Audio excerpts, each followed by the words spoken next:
آج ہم پڑھیں گے قربانی کا طریقہ کہ قربانی کیسے کی جاتی ہے۔ سب سے اہم بات یہ کہ نبی صلی اللہ علیہ وسلم کے طریقے پر قربانی ہونی چاہیے۔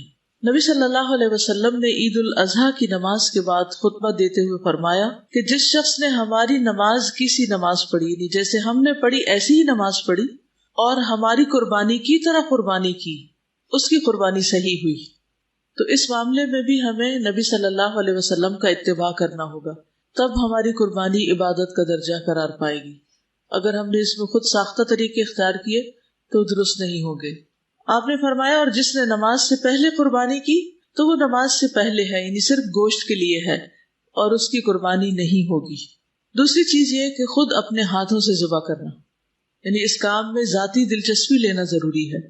نبی صلی اللہ علیہ وسلم سینگ والے 2 چتکبرے مینڈوں کی قربانی کیا کرتے تھے۔ چتکبرے کا مطلب یہ کہ 2 رنگوں کے، اور آپ صلی اللہ علیہ وسلم اپنا پاؤں ان کی گردنوں کے اوپر رکھتے تھے، یعنی پاؤں کے ساتھ سہارا دیتے تھے، یہ نہیں کہ گردن پہ پاؤں رکھ کے چڑھ جاتے تھے، ایسا مطلب نہیں ہے۔ اور انہیں اپنے ہاتھ سے ذبح کرتے تھے، یعنی خود ذبح کیا کرتے تھے۔ لیکن اس کا یہ مطلب نہیں کہ انسان کسی دوسرے سے مدد نہیں لے سکتا، ذبح کرتے وقت دوسروں سے مدد بھی لی جا سکتی ہے۔ ایک انصاری صحابی سے مروی ہے کہ رسول اللہ صلی اللہ علیہ وسلم نے قربانی کا جانور ذبح کرنے کے لیے پہلو کے بل لٹایا تو ایک آدمی سے فرمایا کہ قربانی میں میرا ہاتھ بٹاؤ، یعنی میری مدد کرو جانور کو پکڑنے میں، اس کو لٹانے میں، اس کو ذبح کرنے میں۔ چنانچہ اس نے نبی صلی اللہ علیہ وسلم کا ہاتھ بٹایا، خصوصاً اگر گائے کی قربانی ہو تو۔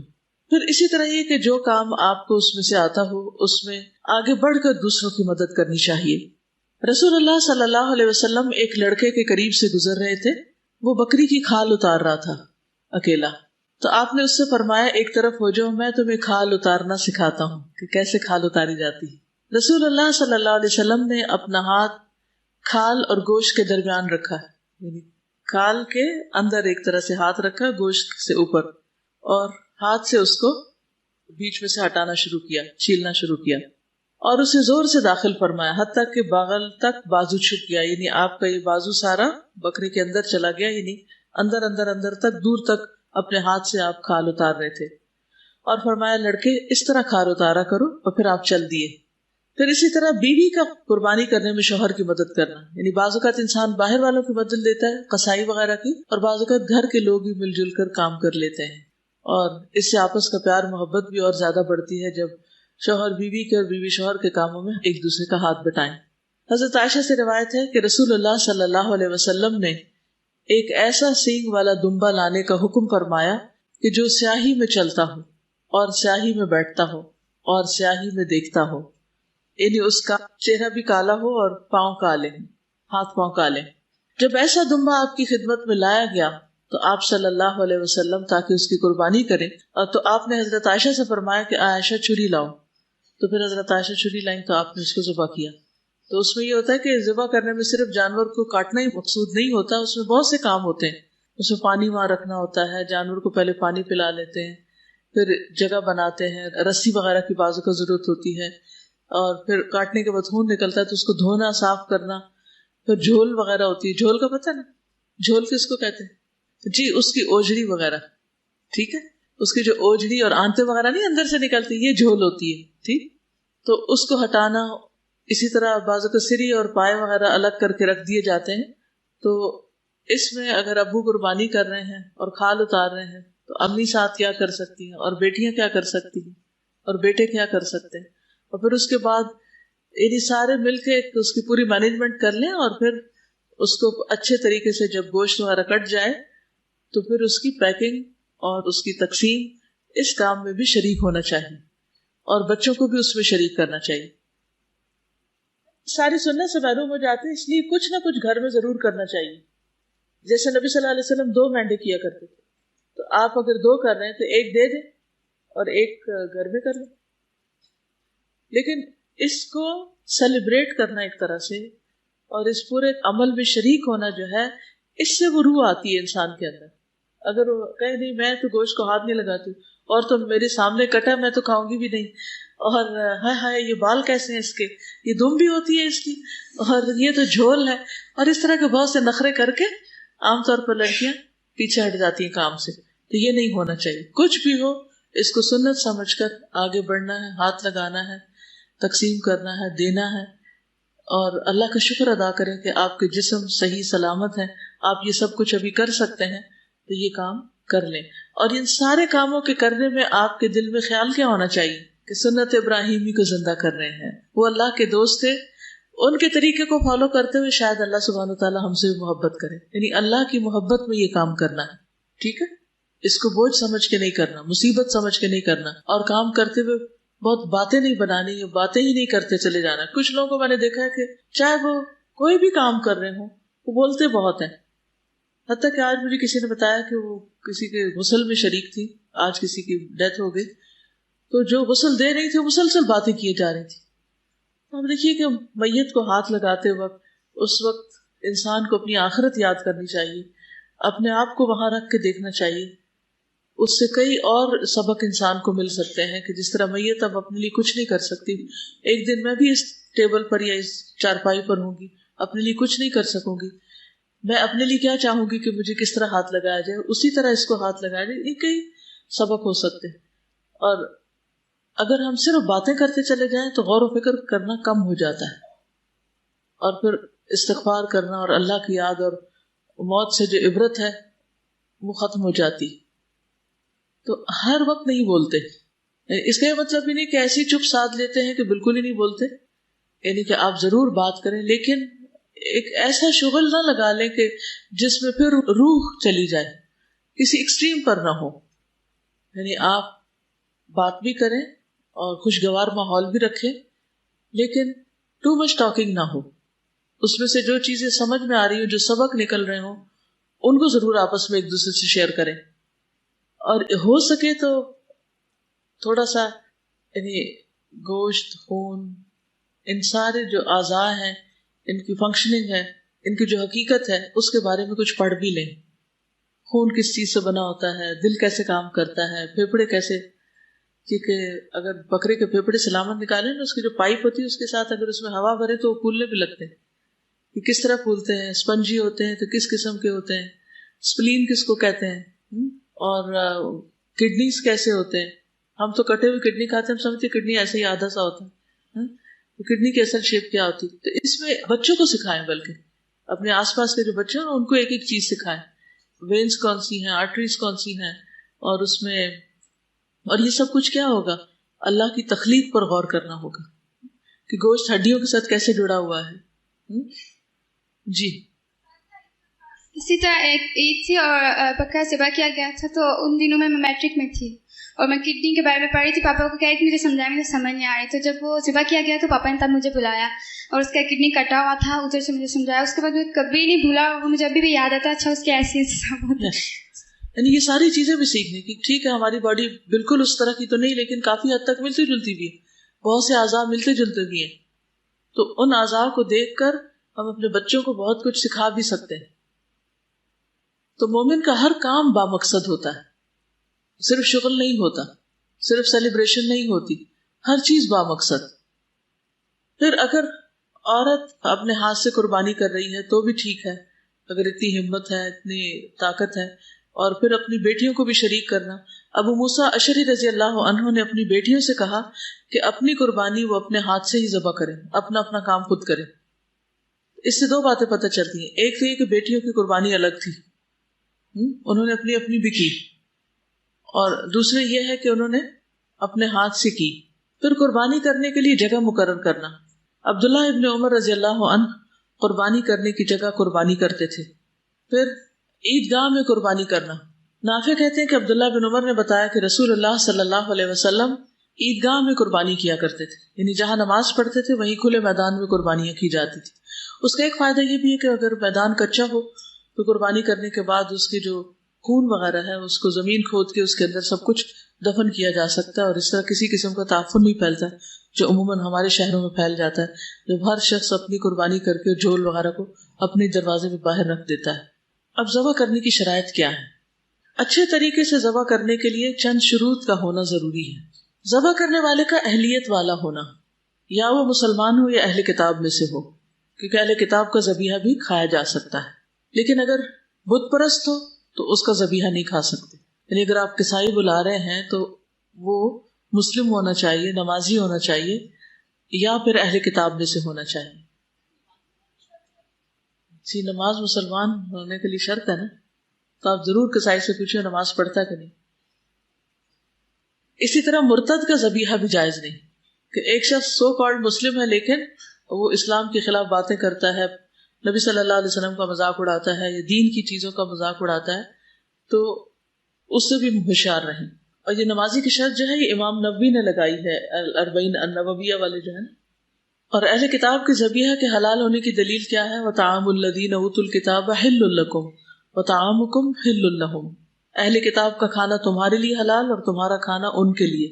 ابن عباس کہتے ہیں کہ طعام سے مراد ما ذبحوہ، وہ کھانا ہے جس کو انہوں نے ذبح کیا ہو. اگر ذبح نہیں کیا تو وہ نہیں کھا سکتے، کیونکہ بعض لوگ یہ کہتے ہیں کہ ٹھیک ہے کرسچنس کے گھر سے کچھ بھی کھا سکتے ہو سکتا ہے انہوں نے خنزیر پکا رکھا ہو، پھر تو ایسی صورت میں سے آنکھیں بند کر کے نہیں کھایا جا سکتا. طعام سے مراد جو انہوں نے صحیح حلال چیز کو پکایا ہوا ہو. پھر اسی طرح ذبح کرنے والے کا آلہ درست ہونا چاہیے، یعنی چھری شارپ ہونی چاہیے. اور چھری جو ہے وہ لوہے کی بھی ہو سکتی ہے، چاندی کی بھی ہو سکتی ہے، سونے کی بھی ہو سکتی ہے. اسی طرح کسی ایسی لکڑی کی بھی ہو سکتی ہے کہ جس سے کٹائی ہو سکتی، کیونکہ بعض اوقات لوہے کی چھری میسر نہیں ہوتی. لیکن شرط یہ ہے کہ وہ تیز ہو. دانت اور ناخن کے علاوہ جو چیز جانور کا خون بہا دے، دانت اور ناخن، اور اس پر اللہ کا نام بھی لیا گیا ہو، اسے کھایا جا سکتا ہے. ما انہر الدم وذکر اسم اللہ علیہ فکلوہ. پھر چھری کی دھار کو تیز کرنا لازم ہے، کیونکہ اس سے ذبیحہ کے لیے آسانی ہوتی. اگر کوئی ذبح کرنے والا کسی ایسی چیز سے ذبح کر رہا ہے جس سے جانور کو بہت تکلیف ہو رہی ہے تو ذبح کرنے والا گناہگار ہوگا. ایسا کرنا ظلم ہے، تو چھری کو اچھی طرح تیز کرنا چاہیے. اسی طرح جانور کے سامنے چھری نہیں تیز کرنی چاہیے. عبداللہ ابن عباس کہتے ہیں کہ رسول اللہ صلی اللہ علیہ وسلم ایک آدمی کے پاس سے گزرے جو اپنا پاؤں بکری کے پہلو پر رکھ کر چھری تیز کر رہا تھا. یعنی بکری لٹائی ہوئی تھی اور اس کے منہ کے سامنے چھری تیز ہو رہی تھی، اور وہ اسے کنکھیوں سے دیکھ رہی تھی. یعنی بکری دیکھ رہی تھی کہ چھری تیز ہو رہی. آپ نے فرمایا یہ کام پہلے کیوں نہیں کیا؟ کیا تو اسے 2 دفعہ ذبح کرنا چاہتا ہے؟ یعنی یہ بیچاری دیکھ رہی ہے کہ ذبح ہونے والی ہے اور پھر اس کے بعد تم اسے ذبح کرو گے تو یہ طریقہ ٹھیک نہیں. اسی طرح ایک جانور کے سامنے دوسرا جانور ذبح نہیں کرنا چاہیے. ابن قدامہ کہتے ہیں کہ ایسا کرنا مکروہ ہے کہ ایک بکری ذبح ہو رہی ہو اور دوسری اس کو دیکھ رہی ہو. ذبح کرتے ہوئے رحم کرنا چاہیے، یعنی اس وقت اپنے آپ کو بھی کام ڈاؤن رکھنا چاہیے اور پیار سے کرنا چاہیے. نبی صلی اللہ علیہ وسلم نے فرمایا جس نے رحم کیا اگرچہ چڑیا کو ذبح کرنے کا معاملہ ہو، اللہ تعالیٰ روز قیامت اس پر رحم فرمائے گا. ارحموا من فی الارض یرحمکم من فی السماء. زمین والوں پہ تم رحم کرو، آسمان والا تم پر رحم کرے گا. ہر ایک کے ساتھ رحمت کا معاملہ. تو احسن طریقے سے جانور کو راحت پہنچاتے ہوئے عمدہ طریقے سے ذبح کرنا چاہیے. صحیح مسلم کی روایت ہے ان اللہ کتب الاحسان علی کل شیء، بے شک اللہ نے ہر چیز پر احسان کو واجب کیا ہے. فَإِذَا قَتَلْتُمْ فَأَحْسِنُوا الْقِتْلَةَ، پھر جب تم قتل کرو تو اچھی طرح قتل کرو، یعنی اچھے طریقے سے کرو. وَإِذَا ذَبَحْتُمْ فَأَحْسِنُوا الذَّبْحَ، اور اگر تم ذبح کرو تو احسان کے ساتھ ذبح کرو، عمدہ طریقے سے ذبح کرو. وَلْيُحِدَّ أَحَدُكُمْ شَفْرَتَهُ، چاہیے کہ تم میں سے ایک اپنی چھری تیز کر لے. فَلْيُرِحْ ذَبِيحَتَهُ، اور اپنے ذبیحے کو راحت پہنچائے، آرام دے. تو کیسے آرام پہنچایا جا سکتا ہے؟ اب انشاءاللہ ایک شارٹ کلپ بھی آپ کو دکھائیں گے کہ کیسے جانوروں کو ذبح کیا جا رہا ہے اور کس طرح ان کو آرام پہنچایا جا رہا ہے. جی شاباش. آرام پہنچانے میں سب سے پہلی بات یہ ہے کہ چھری تیز ہونی چاہیے. دوسرا یہ کہ طریقہ پہلے سے ہی آنا چاہیے، طریقہ سیکھا ہوا ہونا چاہیے. یہ نہیں کہ چھری چلانے کے بعد پتہ چلے کہ غلط جگہ چھری چلائی ہے اور پھر اس کے بعد ایک اور جگہ تب آزمائی شروع کر دی جائے، یہ درست نہیں. اور اسی طرح چھری کے ساتھ گھر گھر گھر نہ کرتا جائے انسان، بلکہ تیزی کے ساتھ ذبح کرے. گھر گھر کرنا کہ یعنی اس کو کر کے چھوٹے سے کٹ لگا کے جس سے بہت زیادہ دیر لگ جائے. تیز چھری ہو اور ایک بار میں ہی کام تمام ہو جائے، تو اس سے اس کی شارک کٹ جاتی ہے اور اس کے سینسز ختم ہو جاتے ہیں، بکری آرام میں آ جاتی. اب اس کا خون نکلے، وہ تڑپے، بکری کو کوئی تکلیف نہیں، بس اس کی تکلیف صرف اتنی جتنی دیر میں اس کا گلا کٹا، بس بات ختم. وہ ہمیں دیکھ کے لگ رہا ہوتا ہے کہ ہاں اس کو بہت تکلیف ہو رہی، لیکن نہیں، جب شرع کا رابطہ جسم سے کٹ جاتا ہے تو وہ تکلیف کا سلسلہ ختم ہو جاتا ہے، کیونکہ ہر قسم کے درد اور پین ہمارے نروس سسٹم کے ساتھ منسلک ہے. جب کسی بھی جسم کے حصے کا، کسی بھی رگ کا سلسلہ وہاں سے منقطع ہوتا ہے تو آپ دیکھیں گے کہ آپ زندہ بھی ہوتے ہیں. اگر مثلا ہاتھ میں سے کوئی ایسی چیز ہوگی تو آپ کے ہاتھ کو بھی کچھ محسوس نہیں ہوگا، آپ کو کتنی بڑی چوٹ لگ جائے. ٹھیک. پھر اسی طرح ذبح کرتے ہوئے جانور کے چاروں پاؤں آزاد رکھے جائیں، چاروں پاؤں کھلے ہوں، رسی نہ بندھی ہو. کیوں؟ کیونکہ جب جان نکل رہی ہوگی تو وہ تڑپے گا، ہاتھ پاؤں مارے گا، اور اگر ہاتھ پاؤں بندھے ہوئے تو اس کے لیے آرام کی بات نہیں ہے. یعنی شروع میں لٹاتے وقت اگر آپ صحیح طریقے سے لٹائیں گے تو آپ دیکھیں گے کہ انشاءاللہ آپ کو ضرورت نہیں پیش آئے گی کہ آپ ان کے پاؤں پکڑیں. لیکن اگر کسی وجہ سے پکڑے بھی ہیں تو جو ہی چھری پھر جائے تو پاؤں چھوڑ دیں. بعض لوگ بکری کو لٹا کے اوپر بیٹھ جاتے ہیں، یہ بھی بڑا ظلم ہے. بعض لوگ ہاتھ پاؤں پکڑ کے رکھتے ہیں، بعض اس کی بائیں ٹانگ کو مروڑ کر گردن کے پیچھے رکھتے ہیں. یہ بھی آپ نے دیکھا ہوگا، یہ بھی اذیت دینے والا طریقہ ہے. تو جانوروں کے ہاتھ پاؤں باندھ کر ذبح کرنے کی مذمت کی گئی ہے، ممانعت کی گئی ہے. رسول اللہ صلی اللہ علیہ وسلم نے منع فرمایا کہ جانوروں کو باندھا جائے اور قتل کیا جائے. پھر اسی طرح بسم اللہ اللہ اکبر پڑھ کر تکبیر کہہ کے ذبح کرنا چاہیے، کیونکہ اس سے جانور حلال ہوتا ہے. اگر اللہ کا نام نہ لیا جائے تو قرآن مجید میں کیا آتا ہے؟ وَلَا تَأْكُلُوا مِمَّا لَمْ يُذْكَرِ اسْمُ اللَّهِ عَلَيْهِ، وہ چیز نہ کھاؤ جس پر اللہ کا نام نہ لیا گیا ہو. حدیث میں آتا ہے، صحیح بخاری کی روایت ہے، ما انہر الدم وذکر اسم اللہ علیہ فکل، جو چیز خون بہا دے اور ذبح کرتے وقت اس پر اللہ تعالیٰ کا نام بھی لیا گیا ہو تو اس کا گوشت کھانا حلال ہے. دو بڑی شرائط ہے ذبح کی، ایک خون بہانا اور دوسرا بسم اللہ پڑھنا. ما انہر الدم، جس کا خون بہ جائے، وذکر اسم اللہ علیہ، اور اس پر بسم اللہ پڑھی جائے تو وہ جانور حلال ہے. اور جس پر نام نہ پڑھا جائے اس کو کیا کہا؟ وَإِنَّهُ لَفِسْقٌ، سورۃ الانعام کی 121 آیت ہے کہ بلا شبہ یقیناً یہ سراسر نافرمانی ہے، یہ گناہ کا کام ہے. کہ جانور کا خون بہانا یعنی اس کی رگیں وہاں سے کاٹی جائیں جس سے اس کا خون باہر نکل آئے، کیونکہ اگر خون اندر ہی رہ جائے گا تو وہ نقصان دہ ہو جائے گا. اسی لیے رگوں کو کاٹنا لازمی ہے جس سے خون بہے. یہ چار چیزیں کٹیں گی، کھانے کی نالی، سانس کی نالی اور دو رگیں، کیونکہ اس سے جانور بالکل پاکیزہ ہو جاتا ہے، صاف ستھرا ہو جاتا ہے، سب خون باہر آ جاتا ہے. جہاں جانور کی وہ دو رگیں نہ کاٹی گئی اس کو شیطان کا ذبیحہ نبی صلی اللہ علیہ وسلم نے قرار دیا. اونٹ کو بٹھا کے نہر نہ کیا جائے، اونٹ کو کھڑا کر کے نہر کیا جائے، نہیں ذبح کیا جائے، کیونکہ نبی صلی اللہ علیہ وسلم کا طریقہ یہی تھا. زیاد بن جبیر کہتے ہیں کہ میں نے دیکھا کہ عبداللہ بن عمر ایک شخص کے پاس آئے جو اپنا اونٹ بٹھا کر نہر کر رہا تھا. عبداللہ نے فرمایا اسے کھڑا کرو اور باندھو پھر نہر کرو، یہی رسول اللہ صلی اللہ علیہ وسلم کی سنت ہے. ایسے ہے کہ اگر آپ لگا دیں، کلپ لگا دیں تاکہ یہ لوگ دیکھ لیں ایک دفعہ، اور ان کو چتکبرے مینڈے بھی دیکھنے کو مل جائیں گے، اور جو کل احادیث پڑھی، کیونکہ دیکھنے سے ایک دم آپ کی بہت سی چیزیں کلیئر ہو جائیں گی کہ یہ کیا ہو رہا ہے. میں تو یہ سوچ رہی ہوں کہ ابھی یہ جو کہا گیا ہے کہ نمازی ہونا قصائی کے لیے ضروری ہے، تو پھر اس مالک کے لیے نمازی ہونا کتنا ضروری ہے جو قربانی خود کر رہا ہے. آج کل کتنے گھروں میں یہ رہ گیا ہے کہ وہ نمازی ہیں جو قربانی کا فریضہ کر رہے ہیں. بالکل، کیونکہ یہ موسم آتے ہی اس لیے ہے کہ ہماری کوتاہیوں کی تلافی ہو جائے. جو کام ہم نہیں کر رہے وہ کرنا شروع کر دیں. رمضان کا مہینہ کس لیے؟ لعلکم تتقون. اور قربانی کس لیے؟ لن ینال اللہ لحومها ولا دماؤها ولکن ینالہ التقوی منکم. یہ بھی تقوی حاصل کرنے کے لیے. تو تقوی کیا ہے؟ گناہوں سے بچنا اور اطاعت کے کام کرنا، اللہ سے ڈرنا. استاذہ میں نے دیکھا جو یہ انتسان کی بات ہو رہی تھی کہ اس کو دبا دیا جاتا ہے، لیکن میں نے دیکھا کہ جو ان جانوروں کا خون ہوتا ہے نا، ان کا خون پودوں کو ڈالتے ہیں وہ لوگ کہ اس سے پودے بڑھیں گے. ڈال سکتے ہیں، کوئی حرج نہیں، ڈال سکتے جی ڈال سکتے ہیں. ان کو آگے دے دیجیے.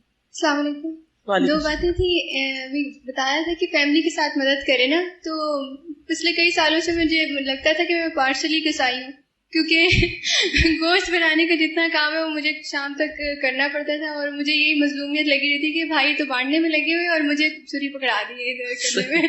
تو آج میں نے نیت باندھ لی کہ اس دفعہ کرنا تو ہے لیکن اچھی نیت سے. اور دوسرے ہی جب یہ ساری شرائط سن رہی تھی تو میں نے دیکھا کہ ویڈیوز وغیرہ دیکھی ہیں تو یہ بہت سے لوگ اس کے برعکس کام کر رہے تھے. مثلاً اونٹ کو بٹھا کے یا مختلف طریقوں سے ذبح کر رہے ہوتے ہیں، اور اس کے بعد ایون بکرے کو لٹا کے بھی لٹا کے اس کی گردن پیچھے کر کے اس کو مارے ہوتے ہیں. اور جو مالک ہوتے ہیں نا، کیونکہ انہوں نے پہلی دفعہ اونٹ خریدا ہوتا ہے تو انہاں خود کرنا چاہ رہے تھے، حالانکہ آپ نے بتایا کہ اس کو طریقہ آنا چاہیے. ان کو پتہ بھی نہیں ہوتا کہ کہاں مارنا ہے. اور میں نے ایسا اونٹ دیکھا تھا جس کو 15 منٹ یا 17 منٹ انہوں نے کلپنگ دکھائی تھی، اور وہ اس کو دوسرا کسائی اس نے 2 سے 3 دفعہ اس کو اس جگہ پہ مارا تھا کہ وہ نہار ہو سکے. تو یہ اویئرنیس پیدا کرنا بہت گناہ کی بات ہے نا، جانور کو اذیت دینا، کیونکہ ہمارا معاملہ اللہ تعالیٰ سے ہے نا. ابھی دیکھیے کہ کیسے یہ کیا کرتے ہیں. حضرت ابراہیم علیہ السلام اور حضرت اسماعیل علیہ السلام نے ٹوٹل سبمیشن کی تھی، تو اللہ نے اس سنت کی یاد میں جو کچھ ہمارے لیے چھوڑا وہ بھی ٹوٹلی سبمٹ کرتے ہیں. ہمیں ہینڈل نہیں کرنا آتا، ہمیں نہ انسانوں کو ہینڈل کرنا آتا نہ جانوروں کو ہینڈل کرنا آتا. ہر چیز کو ہم قوت سے، سختی سے، زبردستی سے، جبر سے بنانا چاہتے. اب اس میں صرف ایک ہی کام باقی رہ جائے گا کہ چھری پھیر دی جائے، دیٹس اٹ. کوئی پاؤں نہیں پکڑے ہوئے، کوئی کچھ نہیں. اس کی آنکھیں بھی بند کر لی تاکہ اس کو نظر نہ آئے. ہینڈل نہیں کرنا آتا. کتنے کسائیوں نے ذبح کے احکام پڑھے ہیں قرآن و سنت سے. جی استاذہ، لاسٹ ٹائم جب میں اسٹوڈنٹ تھی تو آپ سے ہم لوگوں نے پڑھا، تو میں نے گھر جا کے اپنی قربانی خود کی اور میں نے اپنے بھائیوں کو کہا، انہوں نے ان کو پکڑنے میں ہیلپ کی. اور ابھی جب میں اس کو دیکھ رہی تھی اور میں وہاں بیٹھی بھی سوچ رہی تھی کہ 2 چیزیں میں نے بہت نوٹ کی تھی کہ وہ ہمیں بہت کیئرفلی کرنی چاہیے. ایک تو یہ جو پوسچر انہوں نے دکھایا کہ جس میں اس کا وہ جو سینگوں والا حصہ انہوں نے نیچے کیا تھا، جب میں چھری چلا رہی تھی تو اس کے بالوں کا اینگل ایسا تھا کہ اور اتنی موٹی تھک لیئر تھی کہ وہ چھری نہیں چل رہی تھی، حالانکہ وہ بہت شارپ تھی. اور پھر وہ فوراً سے میں نے چھری کے ساتھ الحمدللہ گیپ بنایا تو وہ ایک دم سے اسکن اس کی فوراً سے کٹ گئی. تو جو بھی خواتین اگر کرنا چاہیں تو وہ یہ دیکھیں کہ وہ جب چھری چلائیں تو بالوں کی لیئر اس کے اندر نہ ہو، وہ پہلے سے اس میں پہلے سے ہی گھر والوں سے بات کر لی جائے کہ جو بھی جب شروع کریں تو وہ ان دونوں چیزوں کو مد نظر رکھیں. اور اسی سال استاذہ یہ میرے ہسبینڈ کی قربانی تھی اور میں نے یہاں پہ الحمدللہ کیمل میں حصہ ڈالا تھا. اور پھر جب وہ جو گوشت تھا وہ میں نے خود اپنے ہاتھوں سے اس کو کلین کر کے اس کے پیکٹس بنا کے اپنے ریلیٹیوز کو گفٹ کیا تھا. تو وہ ایسی فیلنگ تھی جو اس سے پہلے میں نے کبھی فیل نہیں کی تھی. حالانکہ ہمیشہ ہم ہر سال گوشت تقسیم کرتے ہیں، لیکن وہ جو ایک خوبصورتی سے سجا کے یہاں سے پڑھنے کے بعد کہ کیسے آپ نے اس کو دوسروں تک پہنچانا ہے، تو ایک عجیب دل میں سکون آ جاتا ہے. اور ایسے سکون سے جو جانور کٹتے ہیں ان کو کھا کے انسانوں میں بھی سکون آتا ہے، ورنہ جتنی ان کو اذیت دیتے ہیں پھر کھا کے خود کو بھی اذیت دیتے ہیں. جی آپ کچھ کہہ رہے ہیں؟ یہ کہہ رہی ہے کہ جس طرح یہاں حج عمرہ کی ٹریننگ ہوتی ہے، غسل میت کی ٹریننگ ہوتی ہے، اسی طرح بکرا ذبح کرنے کی نہیں. اس طرح استاذہ ہاسٹل کے بکرے خود کیوں نہ ذبح کیا کریں؟ نہیں، کسائیوں کے اگر ہم چھوٹی سی ٹریننگ رکھ لیں. ہاں جی ہو تو سکتا ہے، کیوں نہیں. عید کے دوسرے دن کا پروگرام ہے نا، تو اس دن اونٹ ذبح ہوں گے تو آ کے دیکھیں تو ٹریننگ ہو جائے گی. جی Assalamu alaikum. Ustaza, this clip here of the farmer and the goat, that's exactly like Ibrahim alayhi salam and Ismail alayhi salam. That is how the son submitted to the command of Allah subhanahu wa ta'ala. And just to share reflection, the other day I was going home and there's this bridge I have to cross over the road, and my husband and we came across one of our relatives, Brother Yasir, and he had a goat with him. It was a sheep, a goat, and he had just washed the goat. And what my husband was telling me was that Brother Yasir, he has had this goat for 3 months, and he's been preparing it for Eid. And when he tells his goat to sit, it sits. When he tells it to stand, it stands. And when it tells him to do salam, he does salam. And when he tells him to go forward or come back, that's what he does. And I was thinking, subhanallah, Brother Yasir has learned the art of how to train that animal, subhanallah. And I'm just imagining now that when Brother Yasir is going to tell that goat to lie down, get ready for the qurbani, inshallah it will. Inshallah. Subhanallah. Yes. پچھلی دفعہ جب عید الفطر تھی تو مجھے گاؤں جانے کا موقع ملا، تو وہاں پہ میری مامی نے ایک بکری رکھی ہوئی تھی اور کچھ اس طرح کی چیزیں.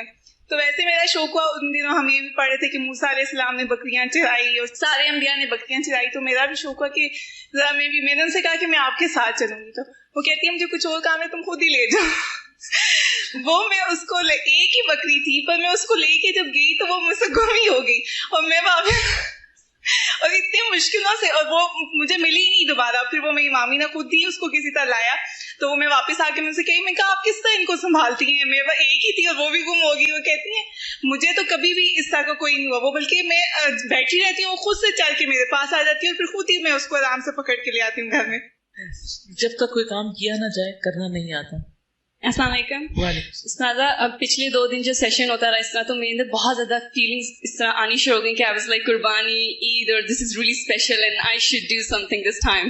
سو میں نے جا کے اپنی بہن کو بھی بتایا, مجھے جو بھی چیز افیکٹ کرتی ہے میں اسے جا کے ضرور شیئر کرتی ہوں.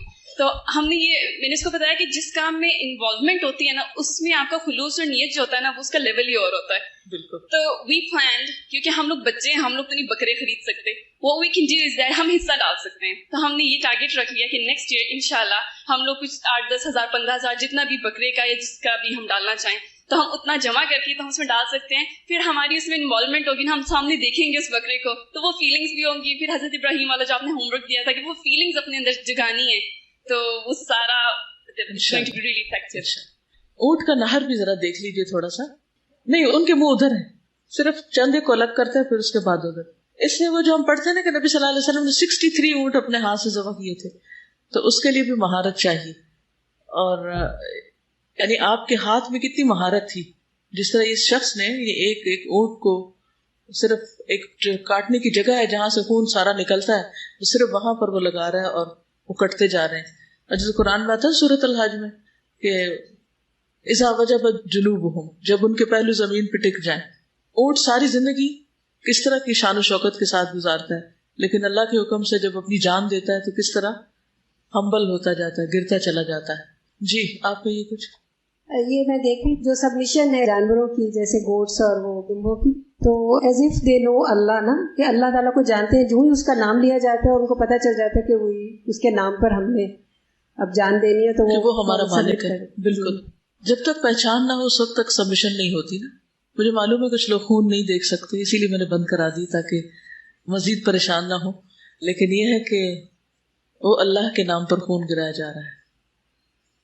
قصاب کے ساتھ معاملات, خود سر پر کھڑے ہو کر قربانی کا گوشت بنوانا, یعنی یہ نہیں کہ اس کو دے کے اندر جا کے سو جائے اور جو جی چاہے کر دے.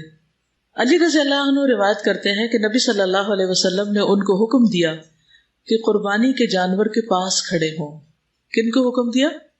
حضرت علی کو, آپ کے داماد بھی تھے نا. اور ان جانوروں میں سے تمام چیزیں یعنی ان کے گوشت, ان کی کھالیں اور جھولیں تقسیم کر دی جائیں, فقراء وغیرہ کو دے دی جائیں. قصاب کو نہیں دے سکتے.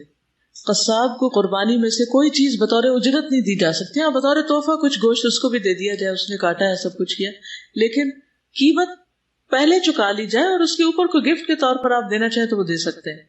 حضرت علی روایت کرتے ہیں کہ نبی صلی اللہ علیہ وسلم نے حکم دیا کہ قربانی کے جانور کے گوشت, ان کی کھالیں اور جھولیں تقسیم کر دی جائیں اور قصاب کو ان میں سے اجرت میں سے کچھ بھی نہ دیا جائے.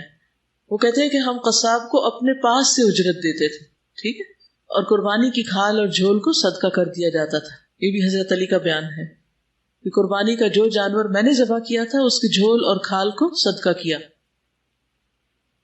نبی صلی اللہ علیہ وسلم نے فرمایا جس نے اپنی قربانی کی کھال فروخت کی اس کی قربانی نہیں ہوئی. پھر گوشت سے متعلق کچھ احکامات ہیں. قربانی کا گوشت خود بھی کھانا چاہیے اور دوسروں کو بھی دینا چاہیے.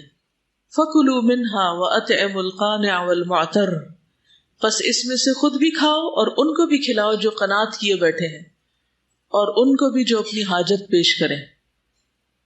کچھ لوگ قربانی کا گوشت خود نہیں کھاتے جبکہ خود کھانا چاہیے کیونکہ اللہ تعالیٰ کا حکم ہے فَكُلُوا مِنْهَا. رسول اللہ صلی اللہ علیہ وسلم نے عید الاضحیٰ کے دن روزہ رکھنے سے منع کیا ہے, یعنی کھانا لازم ہے اس دن روزے کا ثواب نہیں ہوگا, نافرمانی ہوگا روزہ. پھر قربانی کا گوشت پکوانا. رسول اللہ صلی اللہ علیہ وسلم کے آزاد کردہ غلام صوبان سے روایت ہے کہ رسول اللہ صلی اللہ علیہ وسلم نے مجھے حجۃ الوداع کے موقع پر فرمایا یہ گوشت پکاؤ.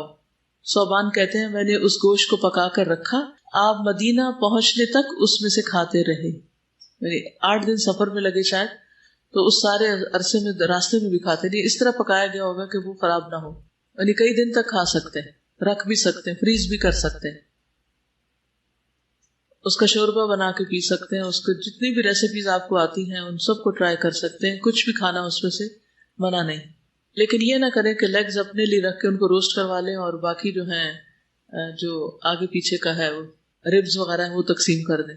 جو قربانی کا گوشت ہے اس کے سب کے برابر ٹکڑے ہونے چاہیے. اللہ یہ کہ اگر آپ اپنے خاندان والوں کو یا گھر والوں کو سب کو جمع کر کے کھا پی رہے ہیں تو پورا بکرا اگر گھر میں ہی دعوت میں کھلایا جا رہا ہے تو اس میں کوئی حرج نہیں، پھر جیسے بھی چاہیں پکائیں. لیکن تقسیم کرتے وقت یہ نہیں کرنا چاہیے کہ اچھا گوشت خود رکھ لیا جائے اور ایسا ویسا بس غریبوں کو دے دیا جائے. رسول اللہ صلی اللہ علیہ وسلم نے 63 اونٹ اپنے ہاتھ سے نہر کیے، پھر حضرت علی کے سپرد کر دیے، اور جو بچ گئے تھے وہ انہوں نے نہر کر دیے. 100 اونٹ قربان کیے تھے آپ نے حضرت علی کو اپنی قربانیوں میں شریک فرمایا. ذبح سے فارغ ہونے کے بعد آپ نے ہر قربانی سے گوشت کا ایک ایک ٹکڑا لانے کا حکم دیا. 63 جانوروں سے ہر ایک کی ایک ایک بوٹی لانے کا حکم دیا. انہیں ہنڈیا میں ڈال کر پکایا گیا، بڑی ہوگی ہنڈیا بھی. پھر رسول اللہ صلی اللہ علیہ وسلم حضرت علی دونوں نے قربانیوں کا گوشت کھایا اور شوربہ بھی پیا، اور پھر جو صوبان نے پکایا تھا وہ ساتھ بھی لے گئے اور رستے میں بھی کھایا. نبی صلی اللہ علیہ وسلم خود اپنے ہاتھ سے گوشت تقسیم بھی کیا کرتے تھے. عبداللہ بن زید بن عبد ربی رضی اللہ عنہ سے مروی ہے کہ وہ اور ایک اور آدمی منا کے میدان میں نبی صلی اللہ علیہ وسلم کے پاس حاضر ہوئے. اس وقت نبی صلی اللہ علیہ وسلم قربانی کا گوشت تقسیم کر رہے تھے، اور تقسیم میں ایک تو رشتہ داروں وغیرہ کو دینا ہوتا ہے یعنی گفٹ کے طور پر دینا، اور ایک صدقہ کرنا بھی ہوتا ہے یعنی غریبوں کو دینا. آپ نے فرمایا خود کھاؤ، ذخیرہ کر لو اور صدقہ کرو، یعنی 3 حصے بن جاتے ہیں نا ایک طرح سے. فَكُلُوا وَادَّخِرُوا وَتَصَدَّقُوا، یہ 3 الفاظ آتے ہیں صحیح مسلم میں. پھر قربانی کے جو جانور ہیں جیسے اونٹ وغیرہ ہیں تو ان کے بارے میں قرآن مجید میں آتا ہے وَالْبُدْنَ جَعَلْنَاهَا لَكُم مِّن شَعَائِرِ اللَّهِ لَكُمْ فِيهَا خَيْرٌ فَاذْكُرُوا اسْمَ اللَّهِ عَلَيْهَا صَوَافَّ فَإِذَا وَجَبَتْ جُنُوبُهَا فَكُلُوا مِنْهَا وَأَطْعِمُوا الْقَانِعَ وَالْمُعْتَرَّ كَذَلِكَ سَخَّرْنَاهَا لَكُمْ لَعَلَّكُمْ تَشْكُرُونَ. اور قربانی کے بڑے جانور ہم نے انہیں تمہارے لیے اللہ کی نشانیوں میں سے بنایا ہے، تمہارے لیے ان میں بڑی خیر ہے، سو ان پر اللہ کا نام لو اس حال میں کہ گھٹنا بندھے کھڑے ہوں. صواف کا ایک معنی صف میں اور ایک کیا گھٹنا بندھے ہوئے، جیسے اونٹ کو ایک گھٹنا باندھ دیا جاتا ہے تاکہ وہ بھاگ نہ سکے. پھر جب ان کے پہلو گر پڑے تو ان میں سے خود بھی کھاؤ اور قناعت کرنے والوں کو بھی کھلاؤ، نہیں جو سوال نہیں بھی کرتے ان تک بھی پہنچاؤ. کچھ تو ایسا تو فقیر خود ہی آ جاتے ہیں لیکن کچھ لوگ گھروں میں اتنا نہیں مانگتے تو ان کو بھی دینا ضروری ہے. اس طرح ہم نے انہیں تمہارے لیے مسخر کر دیا تاکہ تم شکر ادا کرو. یہ سورۃ الحج کی آیت نمبر 36 ہے. پھر سورۃ الحج 28-29 میں بھی فرمایا کہ وَيَذْكُرُ اسْمَ اللَّهِ فِي أَيَّامٍ مَّعْلُومَاتٍ عَلَىٰ مَا رَزَقَهُم مِّن بَهِيمَةِ الْأَنْعَامِ فَكُلُوا مِنْهَا وَأَطْعِمُوا الْبَائِسَ الْفَقِيرَ. تو اس میں بھی کیا ہے کلوا منہا، خود کھاؤ اور اطعموا کھلاؤ، کس کو؟ البائس الفقیر، تنگ دست محتاج کو. پھر اسی طرح لوگوں کا جب جمگٹا ہو جائے تو پھر تقسیم کر دینا چاہیے سارا کچھ. نبی صلی اللہ علیہ وسلم کے دور میں ایک مرتبہ قربانی کے دن ایک قافلہ آ گیا تو آپ نے فرمایا 3 روز تک کا گوشت رکھو، باقی جو بچے صدقہ کرو. یعنی بہت زیادہ اپنے لیے مت رکھو، صرف 3 دن تک جو کھا سکتے ہو بس وہ رکھو. تو آپ نے لوگوں کے ہجوم کی وجہ سے، ضرورت مندوں کی کثرت کی وجہ سے قربانی کا گوشت ذخیرہ کرنے سے منع کر دیا، اسے تقسیم کرنے کا حکم دیا، اگرچہ بعد میں اس کی اجازت دے دی تھی رکھنے کی. مثلا اگر اس سال سیلاب ہے اور سیلاب زدگان کو زیادہ ضرورت ہے تو پھر وہاں زیادہ دے دینا چاہیے اور خود کم کھانا چاہیے، اپنے ذخیرہ کرنے کے لیے کم رکھنا چاہیے. اسی طرح اگر آس پاس بھوک اور مفلسی ہو، غربت ہو، فقر ہو تو اس صورت میں قربانی کا گوشت ذخیرہ نہیں کرنا چاہیے، اپنے فریزرز میں نہیں رکھنا چاہیے. سلمہ بن الاکوع نے بیان کیا ہے کہ نبی صلی اللہ علیہ وسلم نے فرمایا جس نے تم میں سے قربانی کی تو تیسرے دن وہ اس حالت میں صبح کرے کہ اس کے گھر میں قربانی کے گوشت میں سے کچھ بھی بچا ہوا نہ ہو. یہ کس صورت میں؟ جب غریب فقیر بہت ہوں. دوسرے سال صحابہ نے عرض کیا یا رسول اللہ کیا ہم اس سال بھی وہی کریں جو پچھلے سال کیا تھا کہ 3 دن تک بس قربانی کا گوشت رکھیں؟ آپ نے فرمایا کہ اب کھاؤ، کھلاؤ اور جمع کرو، کیونکہ اب اس سال اس طرح لینے والے لوگ نہیں ہیں. تو حالات کے بدلتے ہوئے احکام بھی بدل گئے. فرمایا پچھلے سال تو چونکہ لوگ تنگی میں مبتلا تھے اس لیے میں نے چاہا کہ تم لوگوں کی مشکلات میں ان کی مدد کرو، اور اس سال وہ تنگی نہیں ہے تو اس لیے کھا بھی سکتے ہو، دے بھی سکتے ہو اور اس کے ساتھ ساتھ ذخیرہ بھی کر سکتے ہو. جابر بن عبداللہ کہتے ہیں کہ ہم اپنی قربانی کا گوشت منا کے بعد 3 دن سے زیادہ نہیں کھاتے تھے، تو نبی صلی اللہ علیہ وسلم نے ہمیں اجازت دے دی اور فرمایا کہ کھاؤ اور توشے کے طور پر ساتھ بھی لے جاؤ۔ چنانچہ ہم نے کھایا اور زاد راہ کے لیے بھی رکھا۔ ابو سعید خدری سے مروی ہے کہ نبی صلی اللہ علیہ وسلم نے ہمیں 3 دن سے زیادہ قربانی کا گوشت کھانے سے منع کیا۔ ایک مرتبہ میں کسی سفر پر چلا گیا، جب واپس آیا تو بقرعید کو بھی کچھ دن گزرے تھے، تو میری بیوی گوشت میں پکے ہوئے چکندر لے کر آئی۔ میں نے پوچھا یہ گوشت کہاں سے آیا؟ اس نے بتایا کہ قربانی کا ہے۔ میں نے کہا کہ نبی صلی اللہ علیہ وسلم نے تو ہمیں 3 دن سے زیادہ کھانے سے منع فرمایا تھا۔ تو میری بیوی نے کہا کہ آپ نے اس کے بعد اجازت دے دی تھی۔ تو میں نے اس کی بات نہ مانی اور اپنے بھائی قتادہ بن نعمان کو بھیجا، جو ایک بدری صحابی تھے، کہ وہ نبی صلی اللہ علیہ وسلم سے یا کسی شخص سے مسئلہ پوچھ کر آئیں۔ تو جب وہ کسی سے پوچھ کر آئے تو انہوں نے کہا کہ جو تمہاری بیوی نے کہا ہے وہ صحیح کہا ہے، نبی صلی اللہ علیہ وسلم نے مسلمانوں کی اس کی اجازت دے دی تھی۔ تو ان احادیث سے یہ پتہ چلتا ہے کہ قربانی کا گوشت ذخیرہ کیا جا سکتا ہے، اور جب تک چاہے انسان ذخیرہ کرے، اس کے لیے کچھ دنوں کی یا مہینوں کی کوئی مدت مقرر نہیں کی گئی۔ برائدہ اپنے والد سے روایت کرتے ہیں کہ رسول اللہ صلی اللہ علیہ وسلم نے فرمایا، میں نے تمہیں قبروں کی زیارت سے منع کیا تھا، قبرستان جانے سے منع کیا تھا، اب تم ان کی زیارت کیا کرو، یعنی اپنی عبرت کے لیے جایا کرو، اور میں نے تمہیں 3 دن سے اوپر قربانیوں کے گوشت رکھنے سے منع کیا تھا، اب تم جب تک چاہو رکھ سکتے ہو۔ تو اس حدیث سے بھی پتہ چلتا ہے کہ وقتی طور پر ممانعت کی گئی تھی اور اس کے بعد اجازت دے دی گئی، اور آج بھی اگر وہ حالات پیدا ہو جائیں جو ممانعت کے وقت کے تھے تو پھر ہم خود سے خود اپنے لیے ممانعت کر لیں۔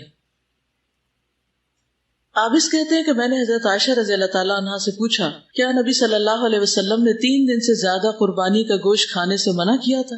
تو انہوں نے کہا کہ نبی صلی اللہ علیہ وسلم نے ایسا کبھی نہیں کیا، صرف 1 سال اس کا حکم دیا گیا تھا، جس سال قحط پڑا تھا۔ تو نبی صلی اللہ علیہ وسلم نے چاہا کہ جو مال والے ہیں وہ گوشت محفوظ رکھنے کی بجائے محتاجوں کو کھلا دیں، اور ہم بکری کے پائے محفوظ رکھ لیتے تھے اور ہم اسے 15 دن بعد کھاتے تھے۔ ان سے پوچھا گیا کہ ایسا کرنے کی کیا مجبوری تھی، 15 دن تک آپ لٹکائے رکھتے؟ اس پر ام المومنین ہنس پڑی، فرمایا آل محمد نے صلی اللہ علیہ وسلم سالن کے ساتھ گیہوں کی روٹی 3 دن تک برابر کبھی نہیں کھائی، یہاں تک کہ آپ اللہ سے جا ملے۔ یعنی ہمارے پاس ہوتا ہی کب تھا؟ تو قربانی کا موقع ایسا ہوتا تھا کہ جس میں ہم اس کو کچھ زیادہ دن تک لے چلتے تھے۔ آپ اس کہتے ہیں کہ میں نے عائشہ رضی اللہ تعالیٰ عنہا سے قربانی کے گوشت کے بارے میں پوچھا، تو انہوں نے کہا ہم 1 ماہ تک قربانی کے پائے رسول اللہ صلی اللہ علیہ وسلم کے لیے رکھ چھوڑتے تھے اور آپ کھا لیا کرتے تھے۔ اس وقت گوشت پریزرو کرنے کے طریقے اور تھے، بعض لوگ دھوپ میں سکھاتے، بعض نمک لگا کے اس کو پریزرو کرتے تھے، شاید سرکہ لگا کے بھی، اللہ عالم۔ لیکن یہ ہے کہ دیر تک کھانے کی دلیل ملتی ہے۔ ابو سعید خدری رضی اللہ تعالیٰ عنہ کہتے ہیں کہ ہم قربانی کے گوشت کے خشک ٹکڑوں کو ذخیرہ کر لیتے تھے سکھا کے، اور قریب پورا سال اس پر گزر جاتا تھا۔ حضرت عائشہ کہتی ہیں کہ مدینہ میں ہم قربانی کے گوشت میں نمک لگا کر رکھ لیتے تھے، پھر اسے رسول اللہ صلی اللہ علیہ وسلم کی خدمت میں بھی پیش کرتے تھے۔ ابو سعید خدری کہتے ہیں کہ نبی صلی اللہ علیہ وسلم نے 3 دن سے زیادہ قربانی کا گوشت کھانے سے منع فرمایا تھا۔ لوگوں نے آ کر عرض کیا، یا رسول اللہ صلی اللہ علیہ وسلم ہمارے بال بچے بھی تو ہیں۔ اس پر آپ نے فرمایا تم بھی کھا سکتے ہو، ذخیرہ بھی کر سکتے ہو، اور عمدگی کے ساتھ ذخیرہ کرو۔ تو فائنل بات کیا ہوئی؟ عمدگی کے ساتھ ذخیرہ۔ عمدگی سے مراد کیا ہے؟ کہ جب دیکھیں کہ ضرورت مند باہر زیادہ ہے تو زیادہ باہر دے دیا جائے، جب دیکھا کہ ضرورت مند گھر میں زیادہ ہے تو گھر میں دے دیا جائے۔ ٹھیک ہے، یہ تو تھا قربانی سے متعلق کچھ حصہ۔ کچھ احادیث قربانی سے متعلق ضعیف بھی ہیں جو پہلے آپ نے کبھی سنی ہوگی، ان کے بارے میں آپ کو بتا دیتی ہوں تاکہ آئندہ آپ اس کو کوٹ نہ کریں۔ ایک حدیث جو ابو ہریرہ سے مروی ہے، اسے البانی نے سلسلہ ضعیفہ اور موضوعہ میں شمار کیا ہے، اور یہ حدیث ضعیف ہے کہ اپنی قربانیوں کے لیے عمدہ جانور چھانٹو کیونکہ یہ پل صراط پر تمہاری سواریاں بنے گی، تو یہ ضعیف جداً ہے۔ ٹھیک ہے، پھر اسی طرح 10 ذوالحج کو سب سے پسندیدہ عمل قربانی ہے، یہ حدیث بھی ضعیف ہے۔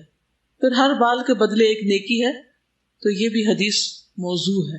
ٹھیک ہے، اس سلسلے میں چند ایک سوالات اور کچھ اناؤنسمنٹس ہیں۔ کسی کا سوال تھا کہ جس کا عقیقہ نہ ہوا ہو ان کی قربانی ہو جائے گی؟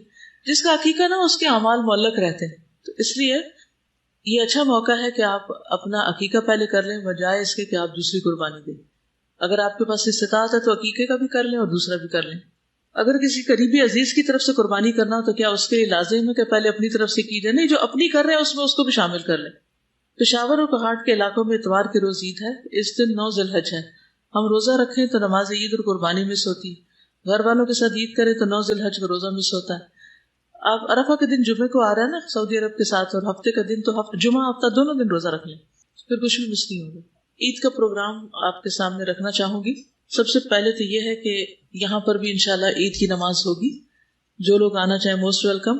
صبح 6:45 پر 6 بجے سورج نکلتا ہے، کیونکہ قربانیاں کرنی ہوتی ہیں تو اس لیے اس عید کے بارے میں یہی حکم ہے کہ جلدی نماز پڑھی جائے. عید کا دوسرا دن، اس میں انشاءاللہ تعالیٰ نیچے آپ کے کیفیٹیریا میں اور الہدا میں باہر عید منائی جائے گی. عید گالا ہوگا، اور اس میں یہ ہے کہ مختلف طرح کی ایکٹیویٹیز ہوں گی، جس میں نمبر 1 اونٹ نہر ہوگا. تو لائیو آپ دیکھیں گے. پہلا اونٹ 10 بجے ہوگا اور دوسرا اونٹ 11 بجے ہوگا. اور آپ خود بھی اور بچوں کو بھی اور گھر والوں کو، جس نے کبھی نہیں دیکھا ان کو ضرور شریک کریں. اس کے علاوہ بچوں کے لیے جھولے ہوں گے، گھڑ سواری ہوگی، مختلف ایکٹیویٹیز کے سٹالز ہوں گے، ان کا اہتمام کیا گیا ہے. تو بچے چونکہ گھر میں بور ہوتے ہیں اور وہ پھر یہی کہتے ہیں کہ بور ہو رہے ہیں، تو بہتر ہے ان کو کسی ایسی جگہ لے جائیں جہاں ان کو جھولے وغیرہ مل جائیں. اور پچھلی دفعہ بھی جب ہم نے جھولوں کا انتظام کیا تھا تو پیرنٹس آ کے کہہ رہے تھے اب ان کو بند کر دیں کیونکہ بچے گھر جانے کو تیار نہیں. پھر اسی طرح یہ ہے کہ نماز ظہر کے بعد ایک ملاقات کا سیشن بھی ہوگا، اکٹھے بیٹھ کر ڈاکٹر عزیز مردوں سے ملیں گے اور ہم خواتین بھی اکٹھی ہوں گی. کسی نے یہ سوال کیا ہوا ہے کہ قربانی کرنا سنت ہے یا استطاعت پر واجب ہو جاتی ہے. اصل میں میرے نزدیک یہ سنت اور واجب کا جو کانسیپٹ ہے یہ ارریلیونٹ ہے. مجھے یہ بتائیے کہ ابراہیم علیہ السلام کو جب حکم ملا تھا قربانی کرنے کا تو انہوں نے کیا کہا تھا کہ یہ لازمی حکم ہے یا اس میں کوئی چھوٹ بھی ہے؟ قربانی کرنے کے لیے کیا صاحب نصاب ہونا ضروری ہے؟ صاحب نصاب سے مراد یہ کہ 7.5 تولے سونا ہو اور پھر اسی طرح چاندی، کوئی ضروری نہیں. بعض لوگوں کو شوق ہی نہیں ہوتا سونا رکھنے کا، لیکن ویسے ان کے پاس مال ہوتا ہے کہ وہ قربانی کر سکتے ہیں. تو یہ تو شوق کی بات ہے، تو محبت کی بات ہے. کیا جس پہ زکوٰۃ فرض ہے اس پر قربانی بھی فرض ہے؟ اصل بات یہ ہے کہ جو صاحب استطاعت ہو. تو ظاہر ہے کہ جس کے پاس اتنا مال ہے کہ وہ زکوٰۃ دیتا ہے تو اس کو قربانی بھی دینی چاہیے. لیکن اصل بات ہے کہ قربانی تو قرب سے نکلی اور قربانی کی جائے گی اللہ کا قرب حاصل کرنے کے لیے. جو شخص یہ سمجھتا ہے کہ وہ کر سکتا ہے بسہولت، اس کے پاس اپنے مہینے کا باقی خرچہ چلانے کے لیے پیسے ہیں، بچوں کی فیس ہے، یعنی وہ اپنے فرائض ادا کرنے کے بعد اگر اتنی رقم پاتا ہے کہ جس سے قربانی کر سکے تو اسے قربانی کر لینی چاہیے. اور ان جھگڑوں میں نہیں پڑنا چاہیے کہ اس کے پاس سونا کتنا اور چاندی کتنی اور پیسہ کتنا ہے. ٹھیک سوال ہے نا کہ اگر 2 لوگ ہی قربانی کر رہے ہیں کسی قریبی کی، ان کا سوال یہ تھا کہ اگر کوئی اپنی بیوی کی طرف سے اور اپنی طرف کر رہا ہے تو کیا وہ پہلے اپنی قربانی کرے گا پھر یعنی 2 بکرے؟ کچھ بھی نہیں، اگر 2 کر رہا ہے تو بھی کوئی بھی بکرا پہلے ہو سکتا ہے. اچھا، یعنی ضروری نہیں کہ اپنا آدھا ہو جائے، ایسا کچھ بھی نہیں. اچھا، ایک سوال ہے، کسی نے یہ کیا تھا کہ جو لوگ پاکستان بھیجتے ہیں پیسے قربانی کے تو وہ کیا کاؤنٹ کریں گے اپنے آپ کو؟ جیسے بات آئی تھی نا کہ ناخن اور بال نہ کاٹیں، تو وہ یعنی وہ یہاں کے حساب سے وہاں عید پڑھ کے وہ کاٹ سکتے ہیں. عید کی نماز پڑھ کے عید ہو جائے، جی اپنے عید کی نماز پڑھ کے اپنے کاٹ لیں. سبحانک اللہم و بحمدک اشہد ان لا الہ الا انت استغفرک و اتوب الیک. السلام علیکم و رحمۃ اللہ وبرکاتہ.